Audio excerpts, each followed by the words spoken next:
Alrighty, guys, this is John from Grab and Go Concessions. Today, I decided to make a video on cooking conch. Okay, conch, of course, comes from a shell, famous for its conch salad, right? All right. What I did today, I went over to one of my distributors, which is Restaurant Depot, actually, and I picked up this company's Queen Conch meat, Natuno, Chef's Understanding. I'm not sure if they don't make the conch, but somehow it seems to be one of my the only favorite brand that I cook. Now, there's a misconception about conch, okay? My personal opinion about conch, especially conch salad, is the fact that when you get conch salad, there's no conch in it. You get a bunch of onions, you get a bunch of green peppers, and you get this much conch, about the size of my fingernail in the conch salad.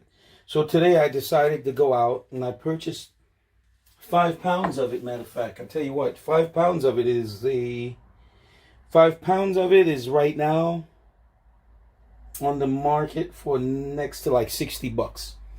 But you do get a lot of conch. It all depends. What I do is, the conch is already cleaned, honestly, out of the box.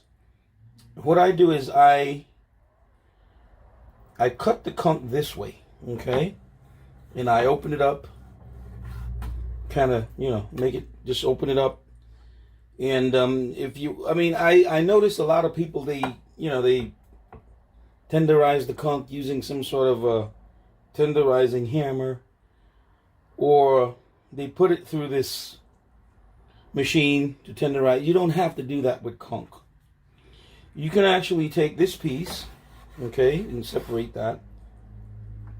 And then, my way is just, basically, I try and make it as flat as possible. But that's not an issue when you cook it. If you cook it in a pressure cooker, it's not a problem. You can cook it just like this.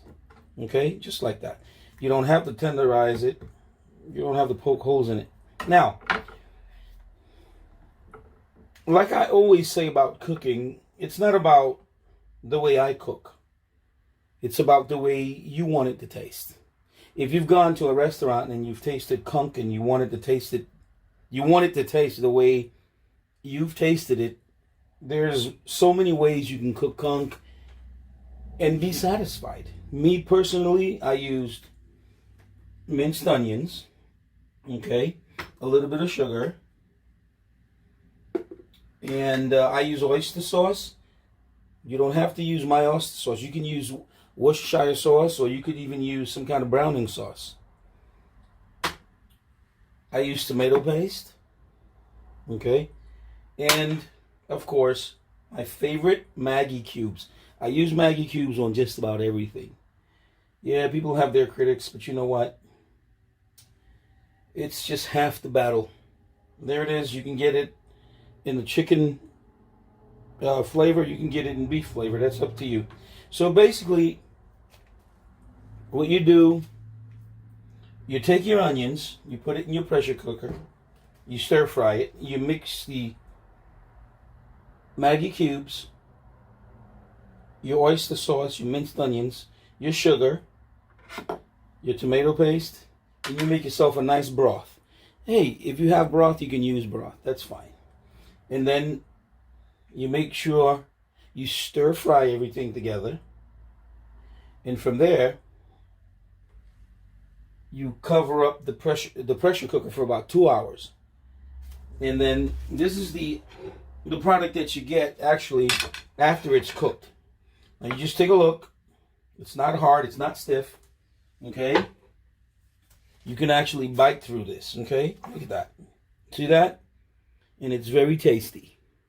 So, you guys can leave comments. Give me a thumbs up. I know, for some reason, conch meat is one of the most criticized because people feel that they can't cook it. People feel that if they cook it, they didn't cook it. It's hard. but I just went through it with you for about 5 minutes. It doesn't take that much. Just take your pressure cooker, leave it in the pressure cooker, I don't know, say an hour or two, and then just be careful with the pressure cooker. Right after that, it's ready to eat. All right, guys, just leave a comment. Thank you.